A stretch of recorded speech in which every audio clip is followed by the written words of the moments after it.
Hello my dear students, ಎಲ್ಲರಿಗೂ ಹೊಸ ಒಂದು ವಿಡಿಯೋಗೆ ಸ್ವಾಗತ. ಇವತ್ತಿನ ವಿಡಿಯೋ CA ಫೌಂಡೇಶನ್ ಎಕ್ಸಾಮಿನೇಷನ್ ಬರೆಯುವ ಸ್ಟೂಡೆಂಟ್ಸ್ ಕೇಸ್ ಸ್ಟಡಿ ಬೇಸ್ಡ್ ಕ್ವಶನ್ಸ್ಗೆ ಯಾವ ತರಹ ಆನ್ಸರ್ ಬರೀಬೇಕು ಎಂಬುದರ ಬಗ್ಗೆ ಡಿಸ್ಕಸ್ ಮಾಡ್ತಿದ್ದೀವಿ. ಬರುವ ಮೇ 2025 ಎಕ್ಸಾಮಿನೇಷನ್ ಬರೆಯುವವರಿಗೂ ಅದೇ ರೀತಿಯಲ್ಲಿ ಮುಂದೆ ಎಕ್ಸಾಮಿನೇಷನ್ ಬರೆಯುವವರಿಗೂ ಈ ಒಂದು ವಿಡಿಯೋ ಖಂಡಿತವಾಗಿಯೂ ಉಪಕಾರ ಆಗುತ್ತೆ. ಯಾಕಂತ ಹೇಳಿದರೆ majority CA foundation business loss in a question ಅಂತ ಹೇಳೋದು application type of question. It means we have to apply a particular law into a problem. So ಆ type of questions ಕೇಳ್ತಾರೆ. ಸೊ ಅದನ್ನು ಯಾವ ತರ ಒಳ್ಳೆಯದಾಗಿ ಒಂದು ಸ್ಟ್ರಕ್ಚರ್ಡ್ ಬೇಸ್ ಅಲ್ಲಿ ನಮಗೆ ಆನ್ಸರ್ ಬರೀಬಹುದು ಅಂತ ಈ ಒಂದು ವಿಡಿಯೋನ ಡಿಸ್ಕಸ್ ಮಾಡ್ತೀವಿ. So let's start the video.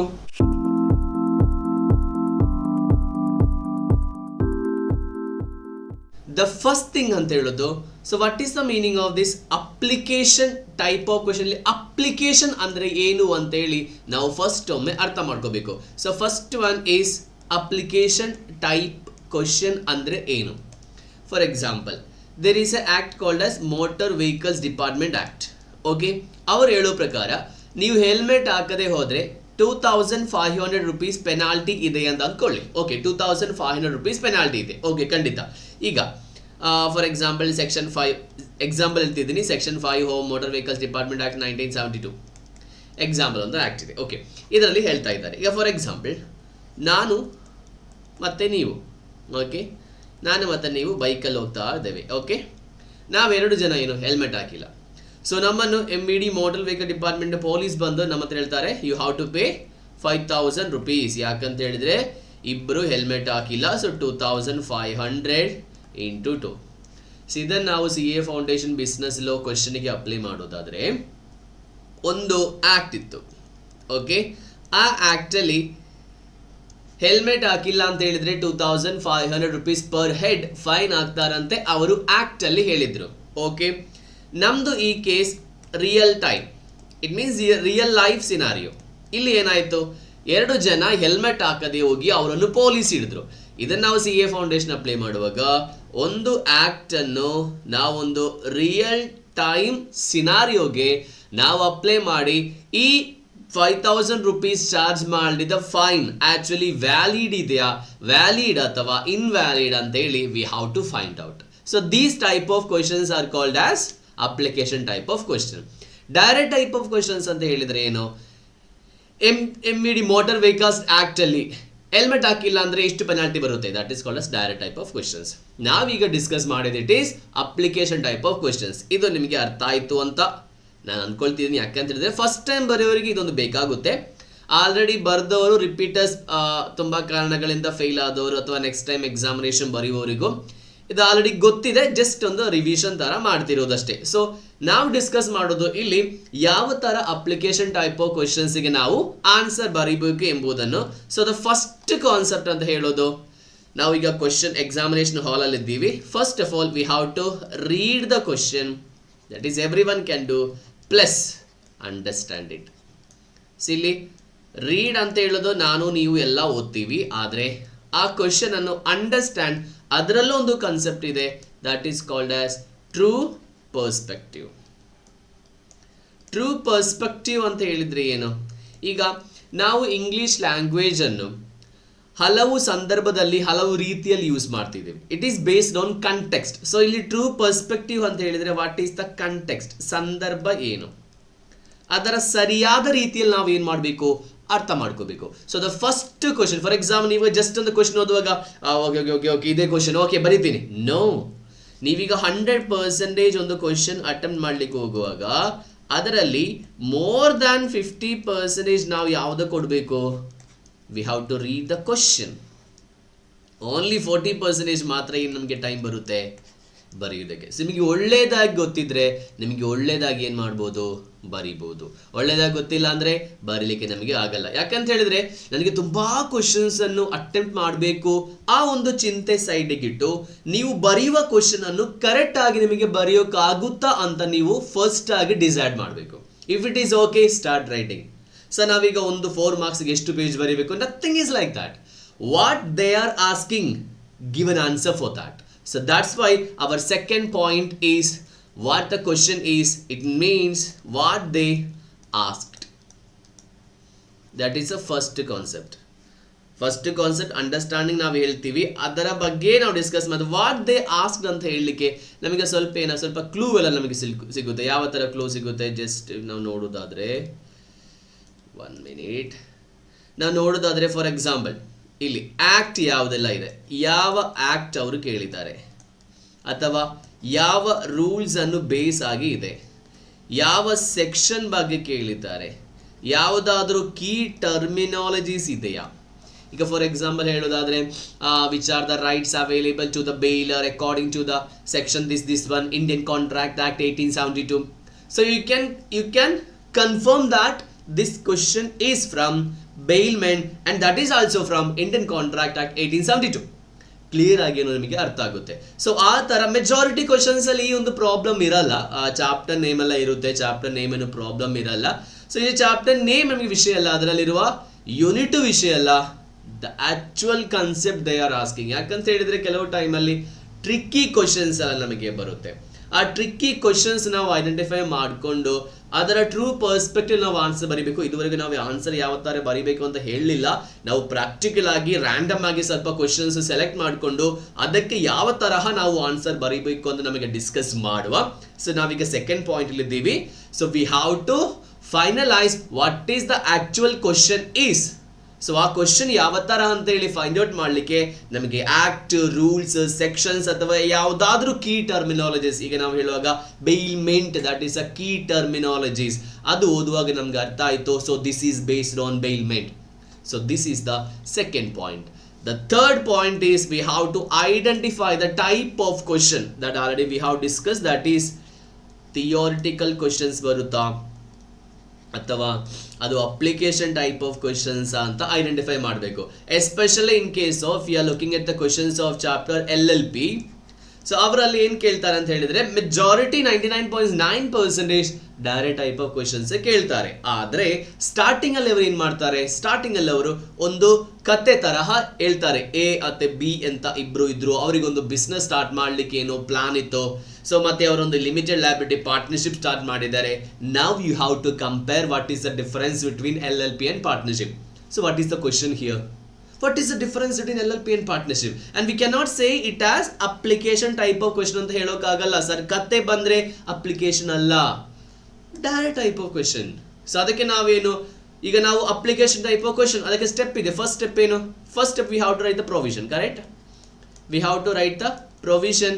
It means we have to write the law. So better to write it as a provision. Second ನಾವೇನು ಮಾಡ್ತೀವಿ, ಈ ಪ್ರೊವಿಷನ್ಗೆ ರಿಲೇಟೆಡ್ ಏನಾದರೂ ಕೇಸ್ ಲಾಸ್ ಇದೆಯಾ, ಅದು ಯಾವ ಥರ ಐಡೆಂಟಿಫೈ ಮಾಡಬೇಕು. ಒಂದು ಎಕ್ಸಾಂಪಲ್ ಹೇಳ್ತೀನಿ. ಈಗ ಕಾರ್ಪೊರೇಟ್ ವೇಲ್ ನಿಮ್ಗೆ ಗೊತ್ತಲ್ಲ, ಫಸ್ಟ್ ಟೈಮ್ ಕೇಳುವ ಸ್ಟೂಡೆಂಟ್ಸ್ಗೆ ನಮ್ಗೆ ಗೊತ್ತಾಗಲ್ಲ. ಆದರೆ ನಿಮಗೆ ಕಂಪನಿ ಲೋ ಅಂತ ಚಾಪ್ಟರಲ್ಲಿ ಕಾರ್ಪೊರೇಟ್ ವೇಲ್ ಅಂತೇಳಿ ಒಂದು ಕಾನ್ಸೆಪ್ಟ್ ಇದೆ. ಅಲ್ಲಿ ಒಂದು ಕೇಸ್ ಲೋ ಇದೆ, ದಟ್ ಈಸ್ ಮೆನೆಕ್ಜಿ ಪೆಟ್ಟಿಟ್, ಅದೇ ರೀತಿಯಲ್ಲಿ ಡೈಲ್ಮರ್, ಲಿಬ್ಮ್ಯಾನ್ ವರ್ಸಸ್ ಜಾನ್ಸ್, ಈ ಥರ ತುಂಬ ಕೇಸಸ್ ಇದೆ. ಒಂದು ಕತೆ ಹೇಳಿ ಒಬ್ಬ ಏನು ತನ್ನ ಇಂಟ್ರೆಸ್ಟ್ ಆ್ಯಂಡ್ ಡಿವಿಡೆಂಟ್ ಇನ್ಕಮ್ ಎಲ್ಲ 4 ಕಂಪನಿಗೆ ಟ್ರಾನ್ಸ್ ಮಾಡಿ ಅಲ್ಲಿಂದ ಲೋನ್ ಆಗಿ ಅವನು ತೆಗ್ದ ಅಂತೇಳಿ ಒಂದು ಕತೆ ಬರುತ್ತಾ ಅಂತ ಅಂದ್ಕೊಳ್ಳಿ. ನಮಗೆ ಯಾವ ಕಾನ್ಸೆಪ್ಟ್? Provision, corporate way. ಅಲ್ಲಿ ನಮ್ಗೆ ಏನು ಮಾಡ್ಬೋದು, ಒಂದು ಕೇಸ್ ಲೋ ರೆಫರೆನ್ಸ್ ಕೊಡ್ಬೋದು.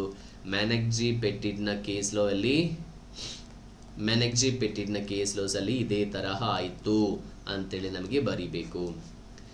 ಅದರಲ್ಲಿ ಜನರಲ್ ಟರ್ಮ್ ನೀವು ಫಾರ್ ಎಕ್ಸಾಂಪಲ್ ನಿಮಗೆ ಪ್ಲೇಂಟಿಫ್ ಮತ್ತು ಡಿಫೆಂಡೆಂಟ್. ಪ್ಲೇಂಟಿಫ್ ಅಂತ ಹೇಳಿದರೆ ಏನು? The person who is filing A complaint. Defendant means ಅಪರಾಧಿ ಅಂತ ಹೇಳ್ತೀವಿ, ನಾವು ಹೇಳ್ತೀವಿ, ಕರೆಕ್ಟ್ ಅಲ್ಲ?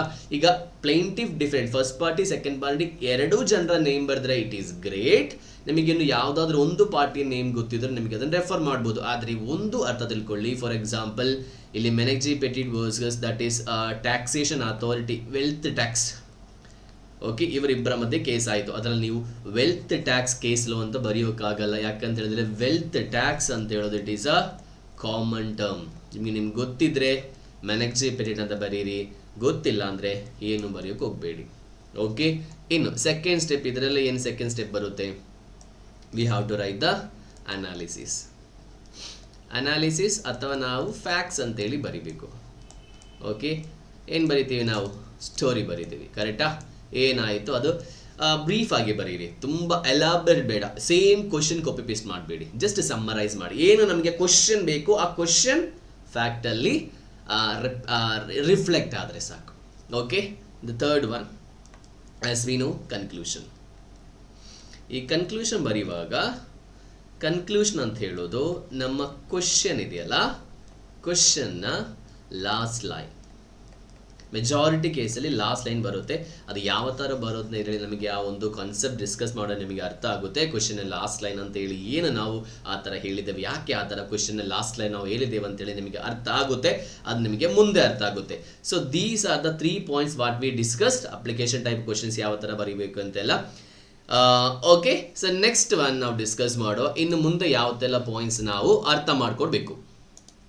ಈ 3 ಪಾಯಿಂಟ್ ಅರ್ಥ ಆದಮೇಲೆ ದ ಫೋರ್ತ್ ಒನ್ ನಾವು ಆನ್ಸರ್ ಬರೆಯುವಾಗ ಕೆಲವೊಂದು ಟೆಕ್ನಿಕ್ಸ್ ನಾವು ಯೂಸ್ ಮಾಡಬೇಕು.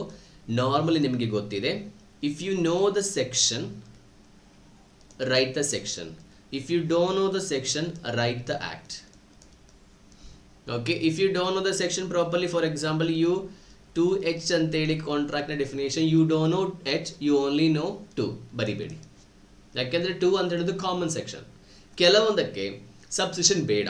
So in that purpose you can write the main section, but sometimes subsection is very important. So if you don't know the subsection ಬರಿಬೇಡಿ.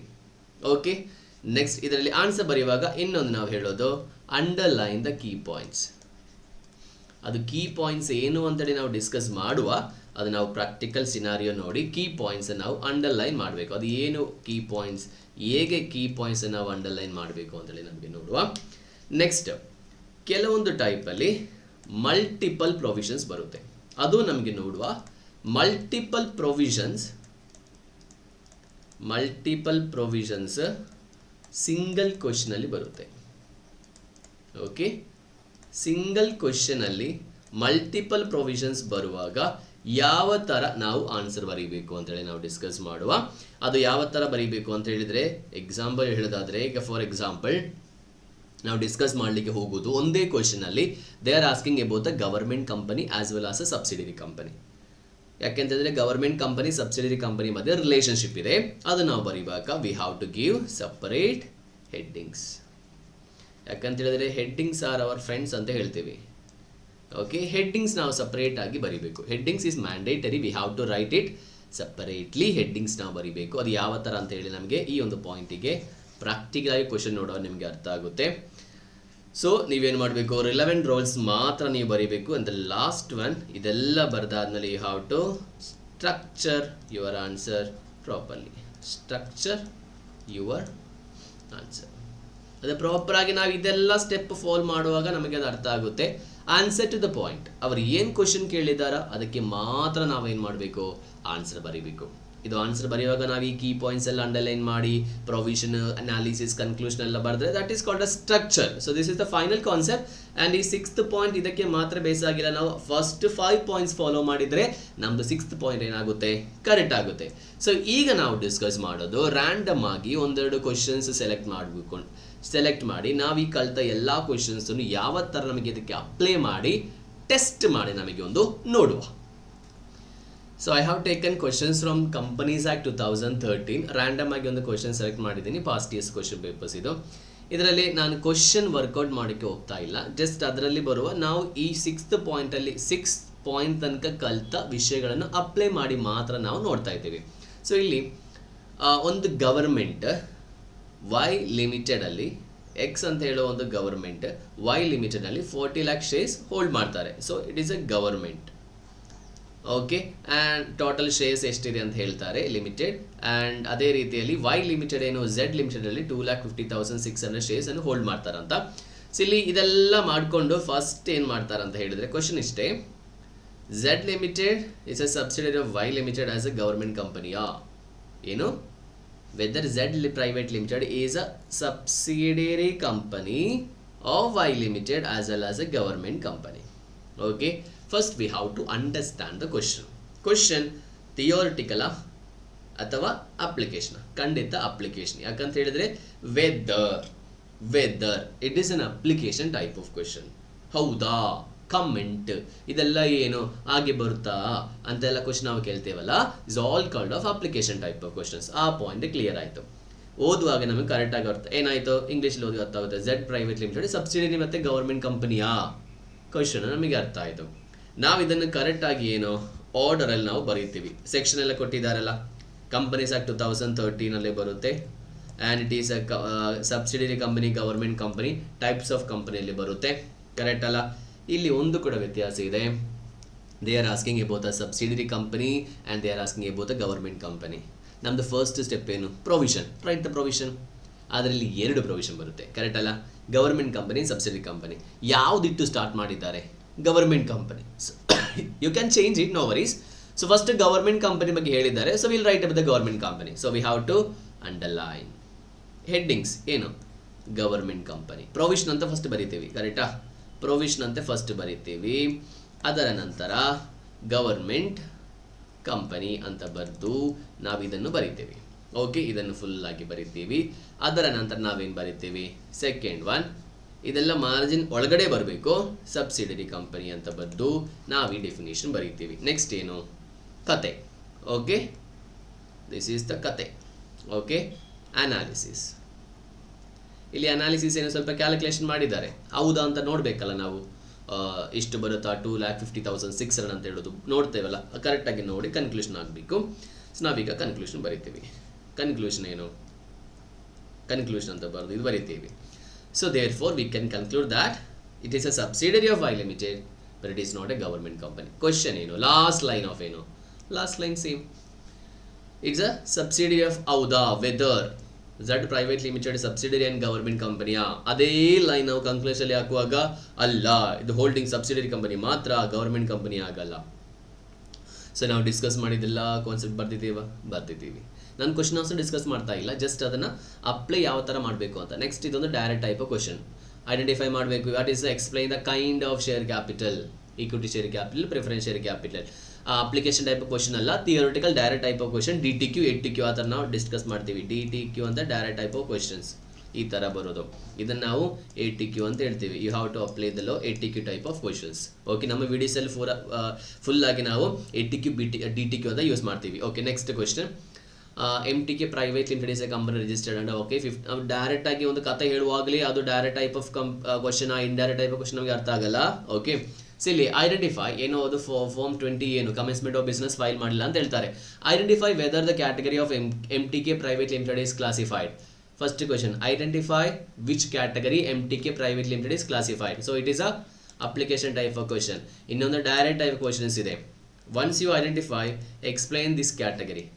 Okay, that is direct type of question. This is application type of question. So ಈ ಥರ ಬಂದಾಗ ನಾವೇನು ಮಾಡಬೇಕು? First ನಾವೇನು ಮಾಡಬೇಕು? First ನಾವು ಮನಸ್ಸಲ್ಲೇ identify ಮಾಡಬೇಕು what category it is. It is a inactive company or a dormant company, right?